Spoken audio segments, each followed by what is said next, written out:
জামালপুর মাদারগঞ্জ আঞ্চলিক মহাসড়কের মেলান্দহ উপজেলার ভাবকি বাজার থেকে হাজরাবাড়ি বাজার পর্যন্ত প্রতিনিয়ত মহাসড়কের ওপর ধান ও খড় শুকানো হয়। এতে বিভিন্ন সময় যানবাহনের চাকা পিছলে দুর্ঘটনা ঘটার আশঙ্কা বাড়ছে। আমাদের জামালপুর টু মাদারগঞ্জ এই মহাসড়কে প্রায় 20 রুটি আমরা ধরি।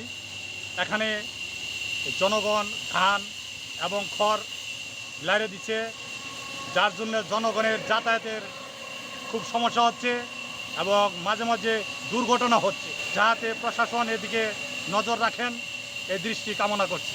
খোঁজ খবর নিয়ে জানা গেছে, জামালপুর মাদারগঞ্জ মহাসড়ক একটি ব্যস্ততম সড়ক। মাদারগঞ্জ উপজেলা ও মেলান্দহ উপজেলার একটি পৌরসভা সহ 3টি ইউনিয়নের লোকজন এ সড়ক দিয়ে চলাচল করে। মেলান্দহ উপজেলার ভাবকি বাজার থেকে হাজরাবাড়ি বাজার পর্যন্ত প্রায় 5 কিলোমিটার সড়কের ওপর বোরো ধান মাড়াই, খড় ও ধান শুকানোর কাজে ব্যবহার করছেন কৃষকেরা। এতে মহাসড়কের অর্ধেক অংশ সংকুচিত হয়ে পড়েছে। আমাদের রুটে জামালপুর থেকে হাজরাবাড়ি পর্যন্ত মাদারগঞ্জ পর্যন্ত রাস্তা দুই সাইড দিয়ে ধান এবং এই খেরের খড় শুকানো দেওয়া হয়, যার কারণে রাস্তা একদমই শুরু হয়ে যায়। বড় একটা গাড়ি আসলে, 4 চাকা গাড়ি আসলে দেখা গেছে যে অটো বা সিএনজি মোটরসাইকেল যাওয়ার জন্য জায়গায় থাকে না কোনো।